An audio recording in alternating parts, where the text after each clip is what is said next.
Olá, queridos, a paz do Senhor, você está no ADEC TV e hoje no quadro Lições Bíblicas. Vamos estudar hoje a lição de número 10, a renovação cotidiana do homem interior. O texto áureo está na segunda carta de Paulo aos Coríntios, capítulo 4 e o versículo 16. Está escrito assim: por isso não desfalecemos, mas ainda que o nosso homem exterior se corrompa, o interior, contudo, se renova de dia em dia. Verdade prática. Por instrumentalidade do Espírito Santo, os salvos experimentam a renovação interior em meio às adversidades externas. A nossa leitura bíblica em classe está na segunda carta de Paulo aos Coríntios, capítulo 4, versículos 11 a 18.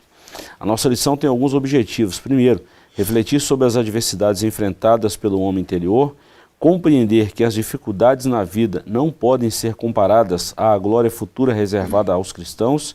E terceiro, despertar os alunos para buscar o renovo espiritual e o fortalecimento do homem interior. Professor Joás, nós estamos na 10ª lição, caminhando aí para o finalzinho. Nós já estudamos aí pelo menos as 4 últimas lições. A dessacralização da vida no ventre materno, a desconstrução da masculinidade, a desconstrução da feminilidade, transgênero, uma visão bíblica do corpo. Até falávamos há pouco que Pastor Douglas foi muito enfático em falar primeiro do homem exterior, do corpo, e agora ele está falando do homem interior. Essa lição é muito boa, muito oportuna, e vamos aprender muita coisa boa com essa lição, não é mesmo? A gente chega na lição 10, dá um aperto, assim, porque está acabando, né, um trimestre tão bom. Uma coerência absurda, né, do comentário do pastor Douglas, e assim, depois de tanto se falar, né, do corpo, do homem exterior, agora essa lição vai falar do homem interior. E Paulo vai dar uma perspectiva nova, né, ele está falando aos crentes de Corinto, e ele vai dar uma perspectiva nova de visão de mundo, né, de interpretação da vida, das coisas da vida, e isso serve de esperança para nós também, né, que estamos lendo agora, nos dá também essa nova perspectiva, porque às vezes o que nos machuca, né, sendo bem estoico, né, às vezes o que nos afeta e nos traz dor na vida não é a vida em si, não é o mundo, as coisas do mundo, né, às vezes é a nossa interpretação da vida, né, a nossa interpretação do mundo.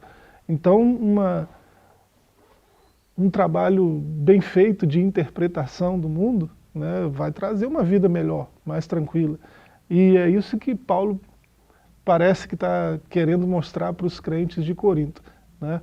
Vocês estão olhando da perspectiva equivocada, né? Olha desse outro jeito aqui para você ver se não é uma vida bem mais tranquila, né? Então, se a gente conseguir assimilar a mensagem de Paulo aqui, a gente vai ter uma vida mais tranquila. Uma coisa que quero destacar também, professor, bem aqui no início, repetindo aqui o texto áureo, que está escrito assim: por isso não desfalecemos, mas ainda que o homem exterior se corrompa, o interior, contudo, se renova de dia em dia. É interessante quando Paulo faz essa observação, essa corrupção do homem exterior. Ele está falando do corpo, que com o passar do tempo vai tendo dificuldades, exatamente por causa do pecado. Ele não está falando que o corpo tem que ser impuro e o espírito e a alma vai ser impuro, não é isso não. Ele está falando da degradação do corpo humano, ele não está falando da corrupção do pecado no homem, mas ele está falando do reflexo do pecado no corpo, ou seja, das doenças, da dificuldade do dia a dia, o envelhecimento, mas o homem interior precisa se renovar. É isso mesmo que ele está falando, não é? Ele está mostrando para os cristãos de Corinto que a vida não é só isso que a gente experimenta no corpo, né? Tem algo mais profundo aí. E aí ele vai dizer que esse algo mais profundo, ainda que o que a gente experimenta no corpo, a gente vê se esvaindo a cada dia, né, esse homem interior, né, isso que é mais profundo na experiência de vida, está em plena renovação, em constante restauração, renovação, renovo, né? Antes da gente ler a introdução, professor, quero mandar um abraço aqui a todos que estão com a gente aí durante esse trimestre. A gente encontra com diversas pessoas aí na rua, na igreja, em outros estabelecimentos, e as pessoas sempre comentam aqui da nossa lição. Então aí, muito obrigado, Deus abençoe a todos vocês, obrigado pela companhia. Vamos lá então, professor. Introdução. As adversidades externas são uma incontestável realidade. Apesar disso, por meio do Espírito, os salvos experimentam a renovação espiritual no interior de sua vida. Não obstante, durante a nossa existência, o corpo mortal permanecerá sujeito às adversidades da vida. Nessa lição, veremos o sofrimento do homem exterior, o fortalecimento do homem interior e os desafios atuais como forças externas que tentam esmagar a nossa vida espiritual. A finalidade é mostrar que o crente espiritualmente renovado pode resistir a qualquer ataque das trevas. Essa lição, professor, quando eu falei no início aqui, nós comentamos, bem quando a gente leu lá a parte introdutória, nós falamos aqui que essa lição é muito importante exatamente para renovar as nossas esperanças, para revigorar a nossa força espiritual.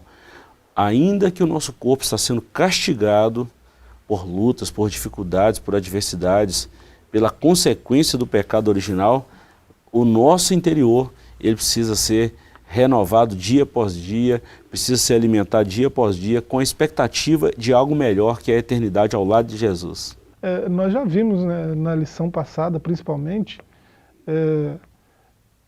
que nós tivemos uma visão bíblica, né, do corpo, e assim, a gente não pode entender o corpo como sendo algo descartável, algo que talvez não fosse nem necessário, né? Não é isso.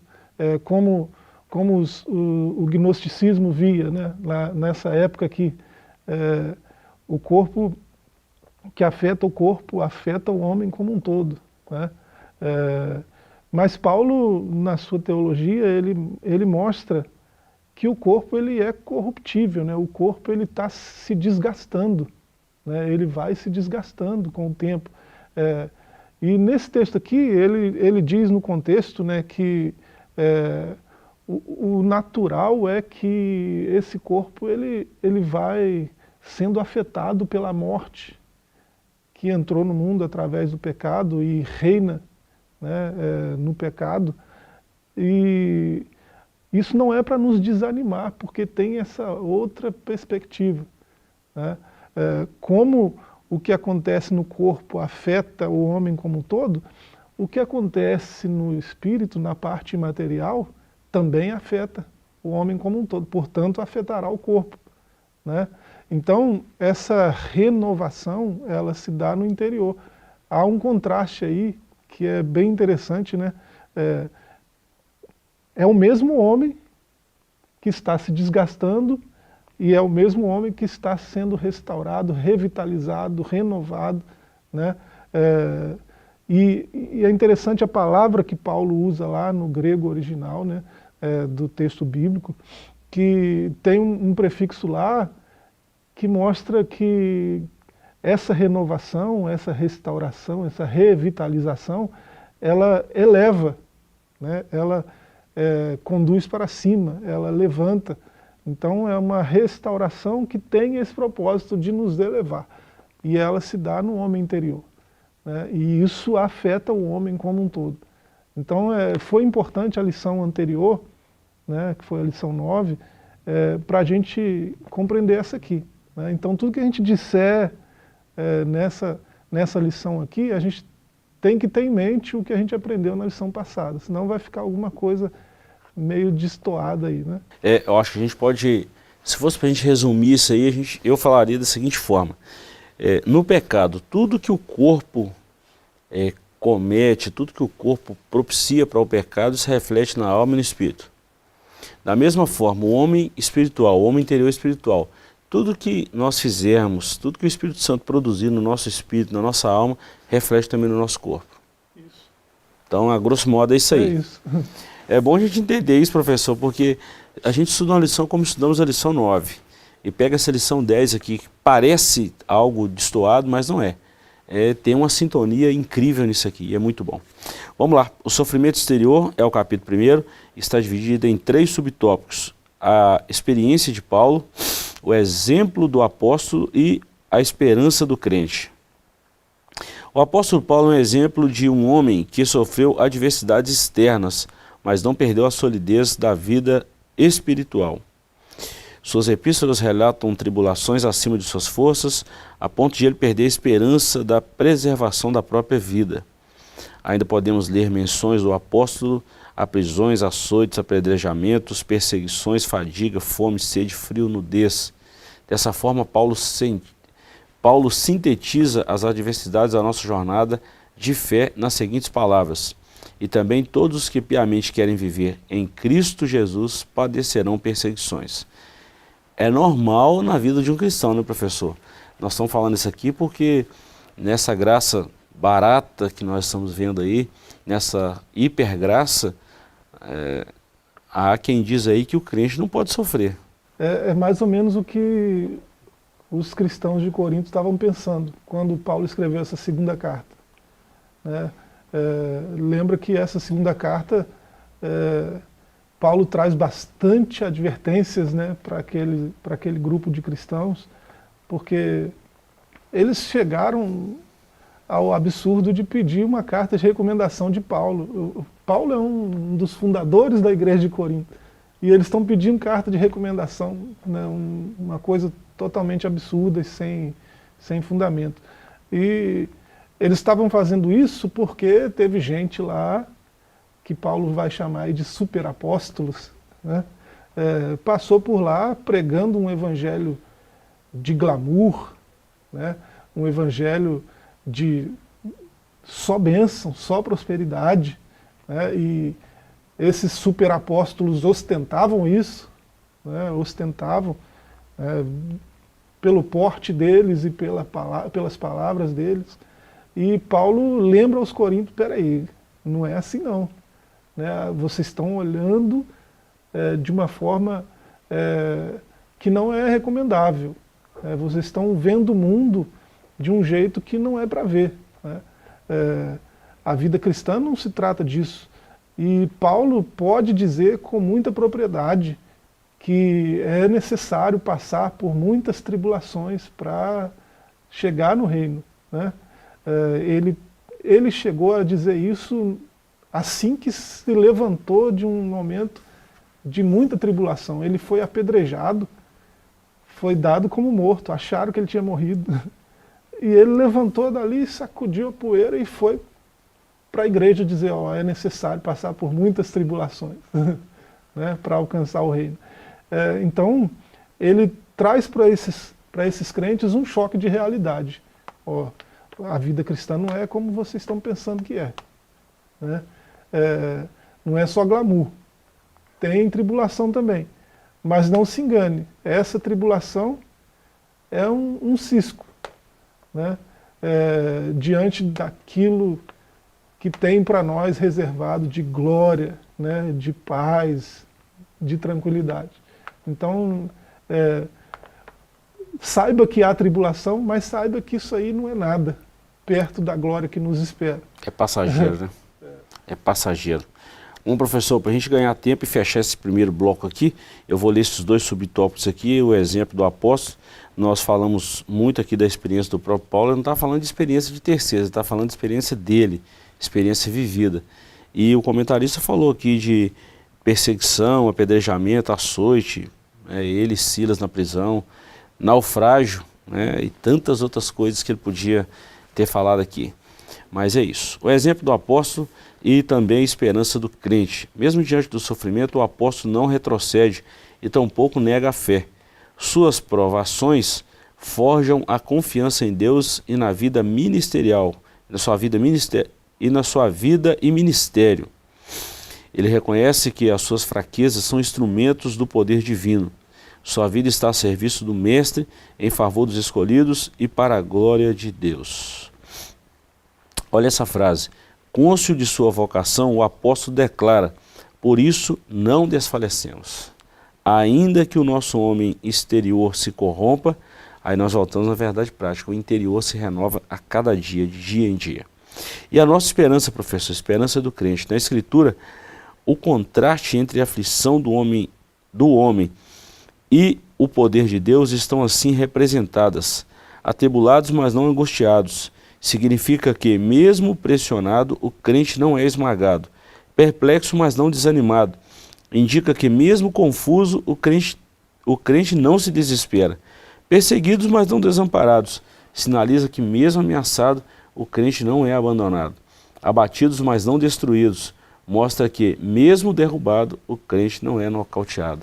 Achei fantástica essa colocação do pastor Douglas. Essa mensagem de Paulo aos Coríntios é extremamente necessária, né, em dias como os nossos, né, e continua sendo extremamente verdadeira, né.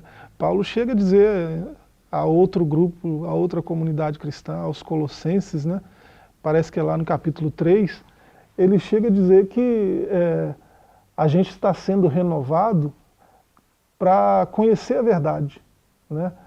E o conhecimento da verdade é que nos renova. Então ele fala isso aos Colossenses, e isso é verdade aqui também no que ele está dizendo para os coríntios. E é importante a gente saber que a vida cristã, ela não nos isenta de tribulações, né?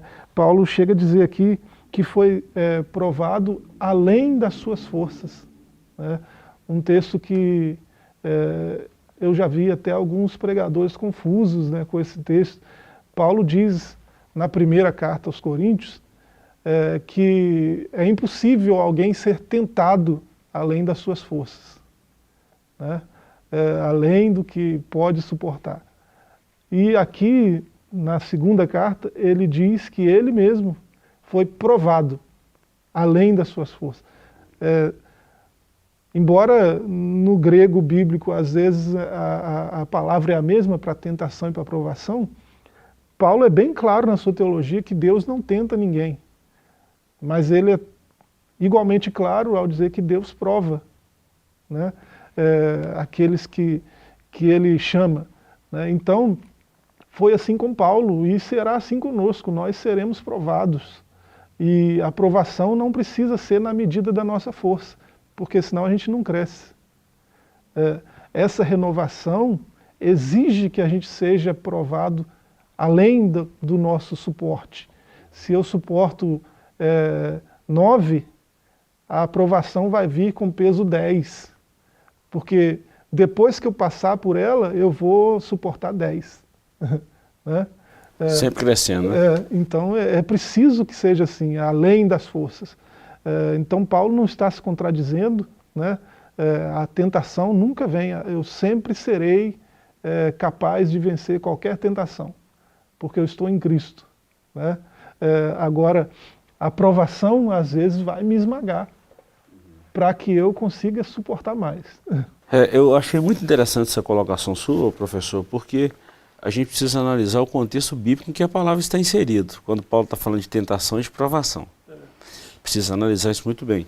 Apesar de haver uma similaridade nas duas palavras ali no contexto geral, mas o conteúdo em que foi escrito, ou onde essa palavra está inserida um em outro aí, tem uma conotação muito diferente. Então a provação, ela pode ser além das nossas forças, isso é bíblico. Agora a tentação não é haver no limite, ali o tanto que a gente aguenta suportar. E é sempre bom. E Deus também não tenta ninguém. É bom a gente lembrar disso muito bem, muito bem. E quem está em Cristo no âmbito da tentação, além disso, né, além de não exceder o suporte, ainda tem o escape que Deus sempre vai mandar. Verdade. Né? Quando ele vê a tentação se aproximando, ele já se adianta e providencia o escape. Verdade. Bom, professor, nós fechamos esse primeiro bloco aqui, falando aqui da experiência de Paulo, sofrimento exterior. Isso nos mostra que nós podemos enfrentar diversas dificuldades e nós não devemos escarnecer, menosprezar e nem falar mal disso aí não. Vamos suportar isso firme aí. Eu me lembrei de Lamentações 3:22, né? Põe a sua boca no pó, que talvez ainda haja esperança. O sofrimento faz parte da nossa vida, faz parte da vida cristã, tá? Nós vamos para um breve intervalo, voltamos já já com o segundo bloco, com a segunda parte dessa lição maravilhosa. Voltamos já já.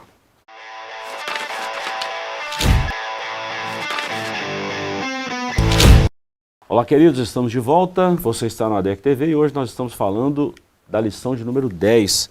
Professor, quando nós falamos dessa lição de número 10, e a gente fala isso com muita alegria no coração, né? Pena que o nosso trimestre está acabando, nós temos apenas mais 3 lições aí pela frente, mas tratando da lição de número 10, que nós estamos falando da renovação cotidiana do homem interior, ainda que o nosso corpo, a cada dia que passa, ele vai deteriorando, ele vai se decompondo, ele vai ficando fraco, o homem interior, a alma e o espírito precisa estar forte com a renovação do Espírito Santo em nós, sabendo que a nossa visão não é uma visão só aqui na horizontal, nós precisamos ter uma visão na vertical também, a nossa conexão com os homens, mas a nossa conexão com Deus, olhando sempre para cima. Então é nesse contexto que Paulo fala na sua segunda carta aos Coríntios, na primeira e a segunda, né, da renovação do homem interior.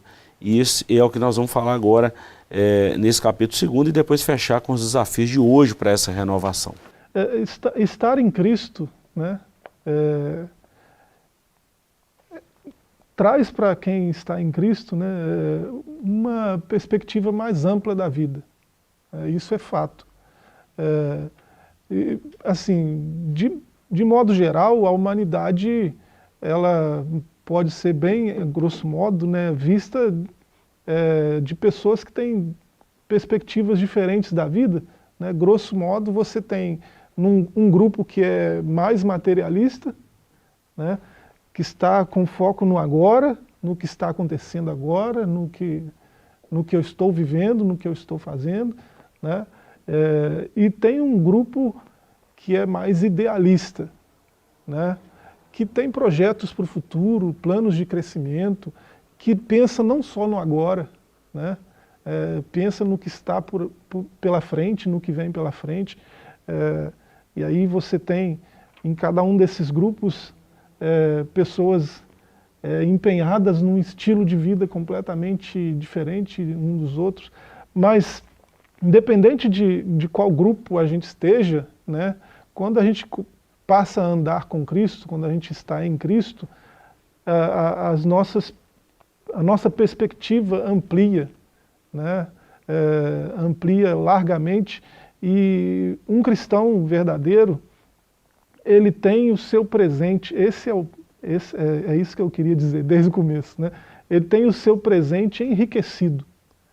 Por isso que a sua visão é mais amplificada. O seu presente é enriquecido como? Pelo passado.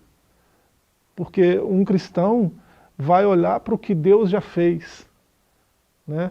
Na sua vida, na vida dos seus antepassados, na vida dos personagens que ele encontra na verdade revelada de Deus, né, que é a Escritura. Então, isso tudo se deu no passado, e isso tudo enriquece o meu presente. Quando eu olho para o que Deus já fez, eu vivo o meu presente sob uma outra ótica. Se Ele já fez, Ele pode fazer agora. E Ele fará agora para quem anda com Ele. Então, meu presente é enriquecido pelo passado.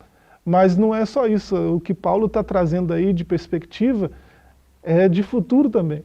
Então o meu presente é enriquecido pelo futuro, pelo que Deus fará.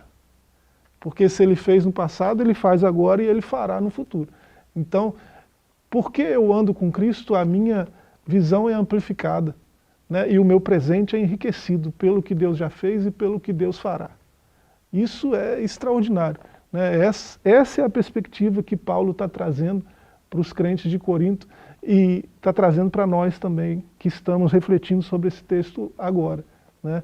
Então, nós não somos como qualquer outros humanos, e a gente precisa ter isso em mente, né? Por que que nós não somos? Porque nós temos uma perspectiva mais ampla de vida, porque nós admitimos que somos de Deus, e que Ele tem o direito de nos afetar, né? Então até a tribulação que nós passamos veio dEle, foi permissão dEle, e ela veio para nos fazer crescer. Então a gente não desanima, né? A gente passa por lutas, mas não desespera, não desanima, né? O texto que o senhor leu anteriormente. Então isso faz toda a diferença na vida do cristão verdadeiro.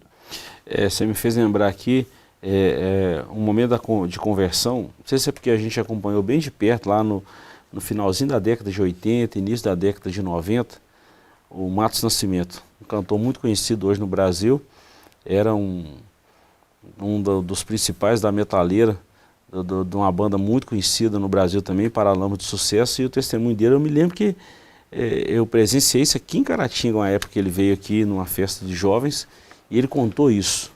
Depois também eu lembro do irmão Lázaro, que hoje já descansa no Senhor. Ele também contou a experiência de vida que ele tinha antes, quando ele converteu, as perdas, as aflições, mas isso tudo gerou um peso eterno de glória. Isso é importante para a nossa vida espiritual. E Jesus também não prometeu um mar de rosa para ninguém, viu, professor? Pelo contrário, ele falou, no mundo tereis aflições, porque essas aflições elas contribuem para o nosso fortalecimento espiritual, para que as nossas raízes sejam fundamentadas em Cristo e para que a nossa esperança seja uma visão de eternidade. Isso é muito bom. Bom, dessa renovação do interior, nós vamos falar do fortalecimento diário, o eterno peso de glória e também a visão da eternidade. Eu falei esses 3 tópicos aqui, professor, a gente faz um comentário de uma vez só. A Bíblia enfatiza que o Espírito Santo é o agente que habilita o cristão a manter-se firme na adversidade. Esse poder do Espírito atua no homem interior e capacita o crente a perseverar e a viver afastado do pecado. Assim, apesar da fraqueza e do sofrimento exteriores, o nosso interior, contudo, se renova de dia em dia. Isso é a operação do Espírito Santo que qualifica o salvo a não desfalecer. Do ponto de vista das disciplinas espirituais práticas, esse renovo ocorre por meio da santificação pessoal, fidelidade, reverência, oração, jejum e temor a Deus. Então, fortalecimento, a receita está aqui para nós, ó. Por meio da santificação pessoal, fidelidade, reverência, oração, jejum e temor a Deus. Muita leitura da palavra de Deus também. O eterno peso de glória. O apóstolo Paulo declara o seguinte: a nossa leve e momentânea tribulação produz para nós um peso eterno de glória muito excelente. Essa declaração está em 2 Coríntios 4,17. Aqui, ele faz um contraste entre o sofrimento presente e o futuro glorioso. O apóstolo ensina que, se comparada ao peso da glória, que é eterna, a tribulação é leve e passageira. E por fim, a visão de eternidade. Fortalecido em Deus, tendo a plena consciência da vida vindoura, o cristão é exortado a não focar nas coisas que se veem, mas nas que não se veem, porque as que se veem são temporais e as que não se veem são eternas. Contrastando as coisas visíveis com as invisíveis, as temporais com as eternas, o apóstolo Paulo apela ao exercício da fé bíblica como uma importante motivação para o crente não desfalecer nas tribulações. Paulo está seguindo o exemplo de Jesus, né? É interessante que essa leitura nossa parte do verso 11, né, do capítulo 4 de 2 Coríntios. Paulo, no contexto aí desse capítulo 4, ele vai dizer, por exemplo, no verso 7, né, que os pensamentos de Deus e os caminhos de Deus são muito maiores, né, muito mais excelentes que os nossos, muito maiores do que os nossos. Então a gente não tem agora condição de compreender nem os caminhos de Deus, né? A gente tem um vislumbre do que Ele vai fazer, né, na profecia. Então é só uma visão de relance, assim, né? A gente não tem condições de medir o que Deus vai fazer mesmo. Então é muito grande, né, o que Deus tem, é muito grande o que Deus preparou para nós, e assim, a gente não tem estrutura para suportar. É por isso que a tribulação vem, porque a gente precisa ser fortalecido, a gente precisa suportar mais. Se a gente não suportar esse pezinho aqui, como é que a gente vai suportar aquele peso de glória, né, que nos espera? Então, a gente está sendo treinado, né? Essas tribulações que nos atingem são um treinamento para a gente suportar a glória que nos espera, né? E assim, uma coisa contrasta com a outra, mas não tem nem como comparar uma coisa com a outra. E é isso que Paulo está tentando dizer aí, né? Essa tribulação que você acha que não aguenta, que você acha que vai acabar com você, não, isso aí é leve, é só um momento, né? Você tem uma eternidade inteira de glória, né? De excelência, diante da verdade de Deus. Então, isso nos dá esperança para suportar essa tribulação, porque é só um momento, é só um pezinho, né? Vai passando. E é interessante o trocadilho que Paulo faz, né? Porque Paulo escreve em grego, mas está pensando em hebraico, né? E se isso aí tivesse escrito em hebraico, ia ter duas palavras, a mesma palavra para duas coisas, para peso e para glória, né? Kaved, kavod, né? Porque o sentido, né, a raiz da palavra lá no hebraico é a mesma, tanto para peso quanto para glória. Então ele está dizendo que a tribulação de agora é leve, é momentânea, mas a glória do porvir é peso, né? É pesada. Então, esse peso de glória é um trocadilho que Paulo faz para nos dar uma dimensão, né, do contraste que tem entre o que nos espera e o que a gente está vivendo. Então isso que nos espera, a gente olhar para o que nos espera, vai nos dar força, vai nos dar esperança para vencer o que passamos agora. Professor, agora é interessante que na primeira carta de Paulo aos Coríntios, capítulo 12, ele fala sobre os dons espirituais. Capítulo 11 ele fala sobre a instituição da ceia, a ordenança. Capítulo 12 ele fala sobre os dons espirituais. No capítulo 13 ele fala da excelência dos dons espirituais, que é o amor. Agora, na segunda carta de Paulo aos Coríntios, também no capítulo 12, coincidência ou não, que quem quiser acreditar assim que acredite, mas a gente vê ali uma coisa espiritual tão profunda, que Paulo fala assim, olha, conheço um homem que há 14 anos não sei, se na carne não sei, se no espírito não sei, mas se ele foi arrebatado até o terceiro céus, e lá ele viu coisas inefáveis que ao homem comum não é lícito contar. E ele começa a falar da visão que esse homem teve da eternidade. Começa a falar assim por enigmas, até mesmo que não era conveniente, não é conveniente ele ter falado isso. Mas já imaginou, né? Claro que foi, a gente sabe que ele não quis se vangloriar disso, mas ele estava falando dele mesmo, né? De si próprio. A visão da eternidade que Paulo teve, faz muito sentido ele ter escrito tudo que escreveu, movido pelo Espírito Santo, e suportar essa tribulação sabendo que daqui a pouquinho a morte seria só uma transição desse corpo material para uma vida eterna ao lado de Deus. Seria interessante se ele colocasse notas de rodapé, ele mesmo, né? Dessas coisas que ele viu lá, né? Do que nos espera, porque ele viu bastante coisa. E a gente sabe que a nota de rodapé não está aí, porque ele mesmo disse que não dá nem para descrever. Verdade. Né? Não dá para falar, o que não dá para descrever, né? Então, tem essa impossibilidade, mas seria muito interessante, né? Tanto é que ele estava tão cheio disso, dessa esperança, que você vê, isso que ele disse aqui aos Coríntios, a gente já lembrou aqui que ele disse aos Colossenses também, ele disse aos Romanos também, lá no capítulo 8, a partir do verso 18, né? Essa tribulação aqui, isso aqui, não dá nem para comparar com a glória que nos espera. Aos Filipenses, né? Então ele disse isso a outras comunidades cristãs, de tão cheio que ele estava disso, dessa esperança, né? Ele foi lá e viu, né? Deus mostrou para ele, e ele não conseguiu conter isso, né? Ele falou para todas as igrejas dessa glória que nos espera, e isso nos enche de esperança mesmo, né? É para isso mesmo, né? E nós precisamos buscar esse renovo do homem interior constantemente, nos fortalecendo com a ajuda do Espírito Santo. É a sinopse do capítulo 2. Então aí tem o caminho, né? Tem a trilha aí, ó, santificação pessoal, fidelidade, reverência, oração, jejum, temor a Deus. E nós até incluímos um outro aqui, que é a leitura da palavra de Deus. Com isso aí nós vamos renovar o nosso interior e o Espírito Santo vai fazer isso em nós. Bom, professor, nosso tempo está mandando a gente parar aqui, nós vamos só sintetizar aqui o capítulo 3, os desafios de hoje, porque nós falamos primeiro do corpo interior, né? Aliás, o corpo, o exemplo do apóstolo Paulo, o sofrimento, que se reflete no corpo. Depois falamos da renovação do homem interior, a renovação do interior, não do homem, mas do interior. E agora nós vamos falar sobre os desafios de hoje, o desafio que é para esse homem se renovar interiormente.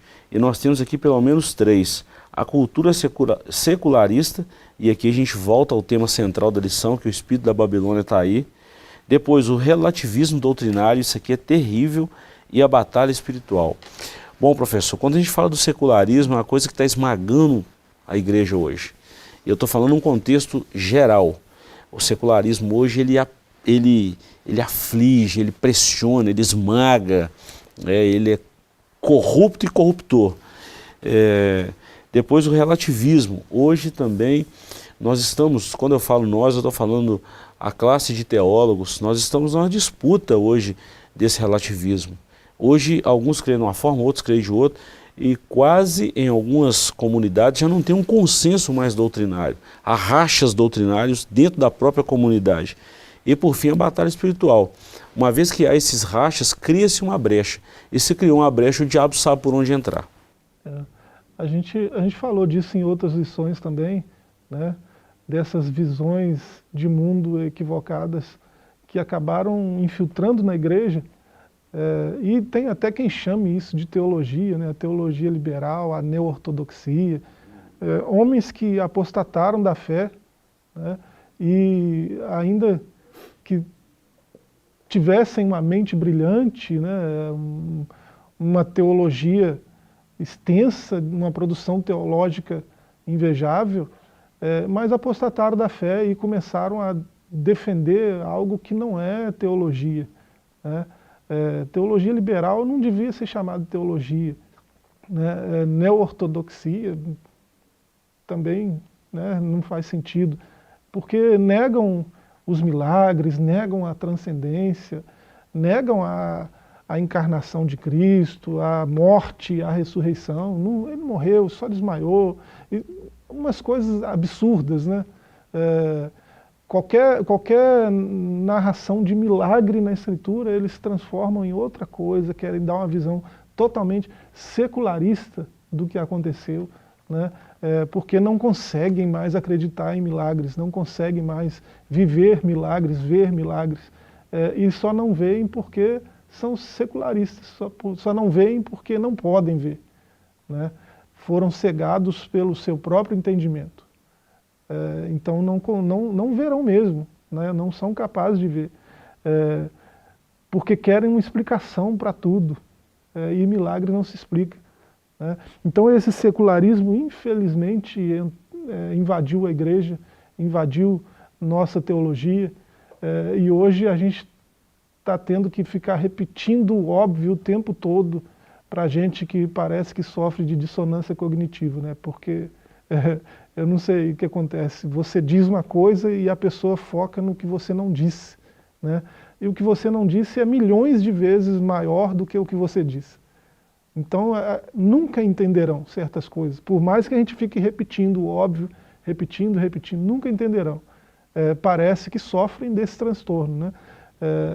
E isso é triste porque olha o que nos espera, olha a glória que está reservada para nós, né? E olha o que a gente está perdendo se a gente ficar focando, né, nisso que é corruptível, nisso que está se desgastando. A gente deve mudar o foco, a gente deve ampliar a visão, porque tem muito mais para nós, né? E se a gente ficar preso nessas coisas, nesse relativismo, nesse secularismo, nós perdemos a batalha, né? A batalha espiritual, ela é real, né? E muitos estão apáticos a isso, vivendo como se isso não fosse uma realidade. Então alguém diz, sou cristão, mas quando diz sou cristão, ele está pensando no domingo. Todo domingo eu estou na missa, todo domingo eu estou no culto, então eu sou um cristão. Isso não é ser cristão, né? Se eu não for cristão sempre, eu não serei cristão nunca. Né? Então, alguém que diz sou cristão, você tem que perceber isso no seu cotidiano, no seu trabalho, no seu estudo, na sua convivência com a família, na sua convivência com as demais pessoas, com os vizinhos, né? Então, um cristão ele é conhecido, né, pela vizinhança, pelos colegas de trabalho, ele é reconhecido como cristão. Eu quero só fazer uma alusão aqui à sinopse do capítulo 3º, que a cultura secularista e o relativismo doutrinário combatem contra a nossa fé cristã. Precisamos nos fortalecer para vencermos as batalhas espirituais. Obrigado por hoje, professor. Amém. Nos despedimos aqui, ficamos com mais essa lição. Semana que vem, se o Senhor nos permitir, estaremos novamente falando da palavra de Deus. Muito obrigado pela companhia e até mais.